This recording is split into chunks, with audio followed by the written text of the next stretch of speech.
Chapter 14.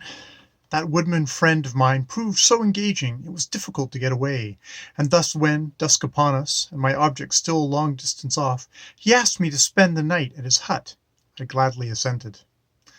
We soon reached the cabin where the man lived by himself whilst working in the forest. It was a picturesque little place on a tree-overhung lagoon, thatched, wattled, and all about were piles of pleasant-scented bark, collected for the purposes of tanning hides, and I could not but marvel that such a familiar process should be practically identical on two sides of the universal ether.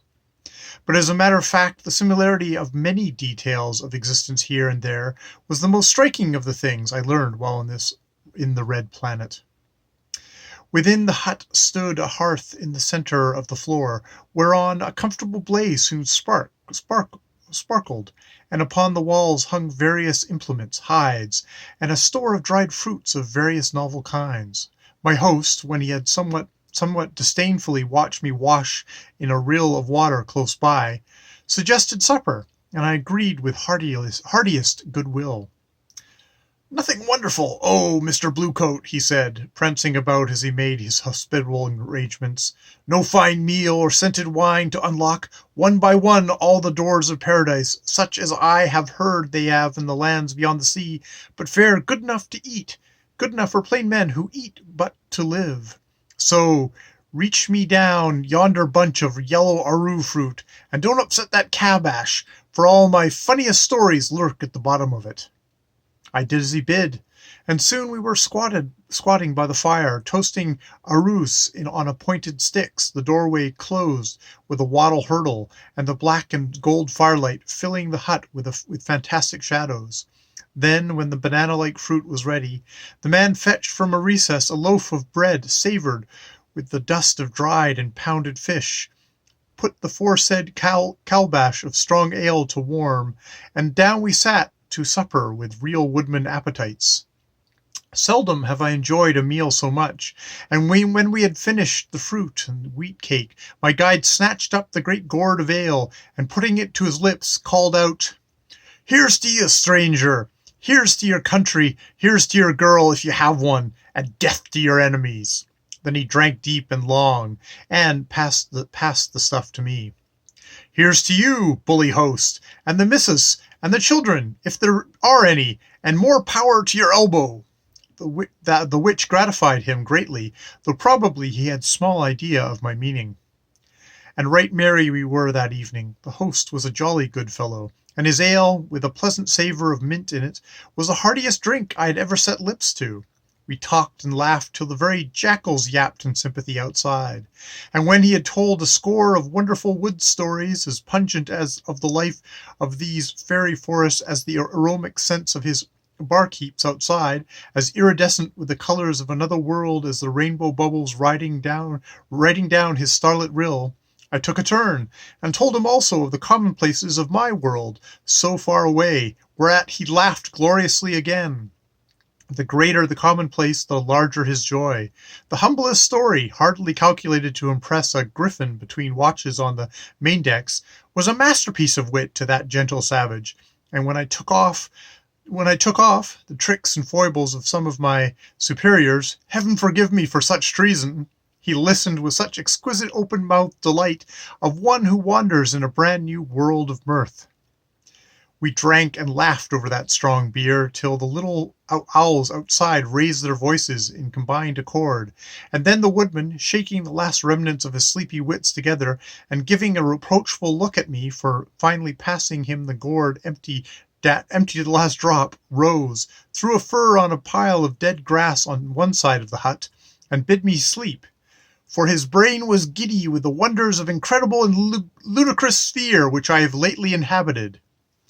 Slowly the fire died away, slowly the quivering gold and black arabesques on the walls merged in a red haze as the sticks dropped into tinder, and the great black outline of the hairy monster who had thrown himself down by the embers rose up the walls again against that flush like the outline of a range of hills against the sunset glow. I listened drowsily for a space to his snoring and the laughing answer of the brook outside, and then that ambrosial sleep which is the gentle attendant of hardship and danger touched my tired eyelids, and I too slept. My friend was glum the next morning, as they who stay overlong at the supper flagon are apt to be. He had been at work an hour on his bark heaps when I came out into the open, and it was only by a good deal of diplomacy and some material help in sorting his faggots that he was got into a better frame of mind. I could not, however, trust his mood completely, and as I did not want to end so jovial a friendship with a quarrel, I hurried through our breakfast of dry bread with hard-boiled lizard eggs, and then, settling my reckoning with one of the brass buttons from my coat, which he immediately threaded, with every evidence of extreme gratification on a string of trinkets hanging round his neck, asked him the way to Ar-hap's capital. "Your way is easy, friend, as long as you keep to the straight path and have yonder two-humped mountain in the front. To the left is the sea, and behind the hill runs the canal and road by which all traffic comes or goes to Ar-hap. But above all things, pass not to the hill's right, for no man goes there. There away the forests are thick as night, and in their perpetual shadows are the ruins of a hither city, a haunted fairy town which some travellers have been, but which none ever returned alive." "By the great Jove, that sounds promising. I would like to see that town if my errand were not so urgent." But the old fellow shook his shaggy head and turned a shade yellower. "It is no place for decent folk," he growled. "I myself once passed within a mile of its outskirts at dusk, and saw the unholy little people's lantern processions starting for the shrine of Queen Yang, who, tradition says, killed herself and 1,000 babies with her when we took this land." My word, that was a holocaust. Couldn't I drop in there to lunch? It would make a fine paper for an antiquarian society. Again the woodman frowned. "Do as I bid you, son. You are too young and green to go on ventures by yourself. Keep to the straight road, shun the swamps and the fairy forest, else you will never see Ar-hap." "And as I have a very urgent and very important business with him, comrade, no doubt your advice is good. I will call on Prince Yang some other day. And now goodbye. Rougher but friendlier shelter than you have given me no man could ask for. I am downright sorry to part with you in this lonely land. If ever we meet again—" But we never did. The honest old churl clasped me into his hairy bosom 3 times, stuffed my wallet with dry fruit and bread, and once more repeated his directions, sent me on my lonely way. I confess I sighed while turning into the forest, and looked back more than once at his retreating form. The loneliness of my position, the hopelessness of my venture, welled up in my heart after that good comradeship, and when the hut was out of sight, I went forward down the green grass road, chin on chest, for 20 minutes in the deepest dejection. But, thank heaven, I was born with a tough spirit, and possess a mind which has learned in many fights to give brave counsel to my spirit, and thus presently I shook myself together, setting my face boldly to the quest and the day's work. It was not so clear a morning as the previous one, and a steamy wind on what at sea I should have called the starboard bow, as I pressed forward to the distant hill, had a curious subduing effect on my thoughts, and filled the forest glades with a tremulous unreality like to nothing on our earth, and distinctly embarrassing to a stranger in a strange land. Small birds in that quaint atmospheric haze looked like condors, butterflies like giant fowl, and the simplest objects of the forest like the imaginations of a disordered dream.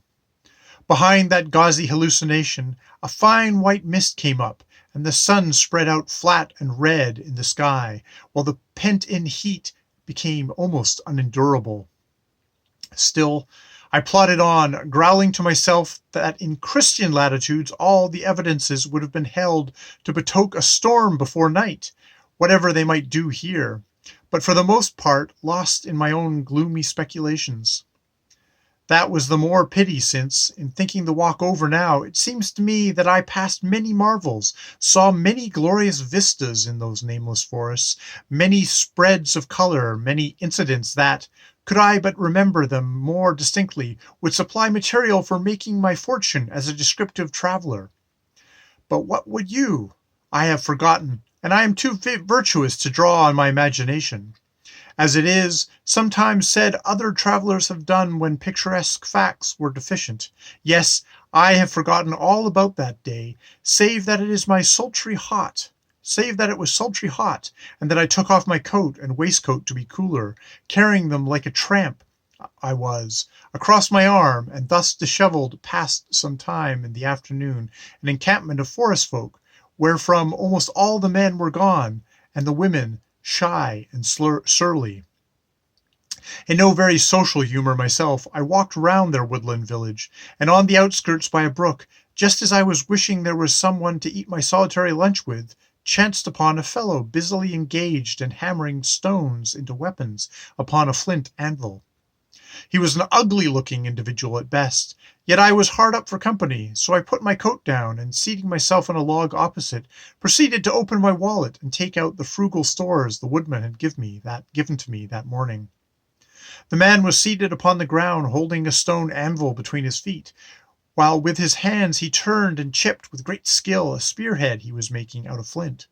It was about the only pastime he had, and his little yellow eyes gleamed with a craftsman's pleasure. His shaggy round shoulders were bent over the task. The chips flew in quick particles, and the wood echoed musically as the artificer watched the thing under his hands take form and fashion. Presently I spoke, and the worker looked up, not too pleased at being thus interrupted. But he was easy of propitiation, and over a canful of dried raisins communicative. How, I asked, knowing a craftsman's craft is often nearest to his heart, how was it that such things as he chipped came to be thought of him and his? Whereon the woodman, having spit out the raisin stones and wiped his fingers on his fur, said in substance that the first weapon was fashioned when the earliest ape hurled the first stone in wrath. But chum, I said, taking up his half-finished spear and touching the fine razor edge with admiring caution, from hurtling the crude pebble to fashioning such a thing as this is a long stride. Who first edged and pointed the primitive malice? What man with the soul of 1,000 unborn fighters in him notched and sharpened your natural rock? Whereon the chipper grinned and answered that, when the woodman had found stones that would crack skulls, it came upon them presently that they would crack nuts as well, and cracking nuts between two stones one day a flint shattered, and there on the grass was the golden secret of the edge, the thing that has made man what he is. Yet again, good fellow, I queried, even this happy chance only gives us a weapon sharp, no doubt, and calculated to do 100 services for any 10 original pebbles could have done, but still unhandled, small in force, imperfect. Now tell me, which of your amiable ancestors first put a handle to that fashioned flint, and how he thought of it? The workman had done his flake by now, and wrapping it in a bit of skin, put it carefully in his belt before turning to answer my question. Who made the first handle for the first flint, you of many questions? She did. She, the mother, he suddenly cried, patting the earth with his brown hand and working himself up as he spoke. Made it in her heart for us, her firstborn. See, here is such a first-handled weapon that ever came out of darkness. And he snatched from the ground where it had lain hidden under his fox-skin cloak a heavy club. I saw it in an instant how it was. The club had been a sapling, and the sapling roots had grown about it and circled with a splendid grip a lump of native flint. A woodman had pulled the sapling, found the flint, and fashioned the two in a moment of happy inspiration, and the one to an axe head and the other to a handle, and as they lay, nature wielded. This, I say, is the first, screamed the old fellow, as though I were contradicting him, thumping the ground with his weapon and working himself up into a fury as its black magic entered his being. This is the first, and with this I slew Heather and Gllvr and those who plundered my hiding places in the woods. With this I have killed a score of others, bursting their heads and cracking their bones like dry sticks. With this! But here his rage rendered him inarticulate. He stammered and stuttered for a minute, And then, as the killing fury settled on him, his yellow teeth shut with a sudden snap, while through them his breath rattled like wind through dead pine branches in December. The sinews sat up on his hands as his fingers tightened upon the axe heft, like the roots of the same pines from the ground when the winter rain has washed the soil from beneath them. His small eyes gleamed like baleful planets. Every hair upon his shaggy back grew stiff and erect. Another minute and my span were ended. With a leap from where I sat, I flew at that hairy beast, and sinking my fist deep in his throttle, shook him till his eyes blazed with delirious fires. We waltzed across the short greensward, and in and about the tree trunks, shaking, pulling, and hitting as we went, till at last I felt the man's vigor dying within him. A little more shaking, a sudden twist, and he was lying on the ground before me, senseless and civil. That is the worst of some orators, I thought to myself as I gloomily gathered up my scattered fragments of my lunch. They never know when they've said enough, and are too apt to be carried away by their own arguments. That inhospitable village was left behind in full belief. The mountain looming in the south could be reached before nightfall, while the road to its left would serve as a sure guide to food and shelter for the evening. But as it turned out, the morning's haze developed a strong mist ere the afternoon was half gone, through which it was impossible to see more than 20 yards. My hill loomed gigantic for a time, with a tantalizing appearance of being only a mile or two ahead, then wavered, became visionary, and finally disappeared as completely as though the forest mist had drunk it up bodily.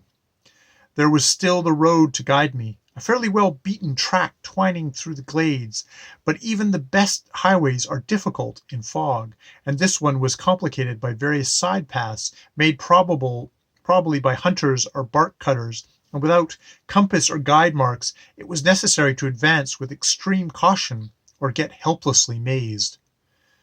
An hour's steady tramping brought me nowhere in particular, and stopping for a minute to consider, I picked a few wild fruit, such as my woodcutter friend had eaten, from an overhanging bush, and in so doing slipped, the soil having now become damp, and in falling broke a branch off. The incident was only important from what follows. Picking myself up, perhaps a little shaken by the jolt, I set off again upon what seemed the plain road, and being this time displeased by my surroundings, determined to make a push for civilization before the rapidly gathering darkness settled down.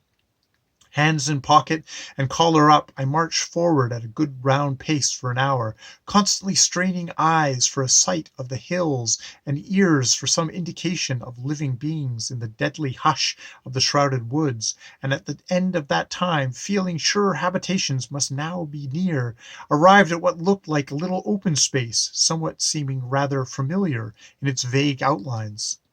Where had I seen such a place before? Sauntering around the margin, a bush with a broken branch suddenly attracted my attention. A broken bush with a long slide in the mud below it, and the stamp of navy boots in the soft turf. I glared at those signs for a moment, then with an exclamation of chagrin, recognized them only too well. It was the bush whence I had picked the fruit and mark of my fall. An hour's hard walking round some accursed woodland track had brought me exactly back to the point I had started from. I was lost. It really seemed to get 20% darker as I made that abominable discovery, and the position dawned in all its uncomfortable intensity.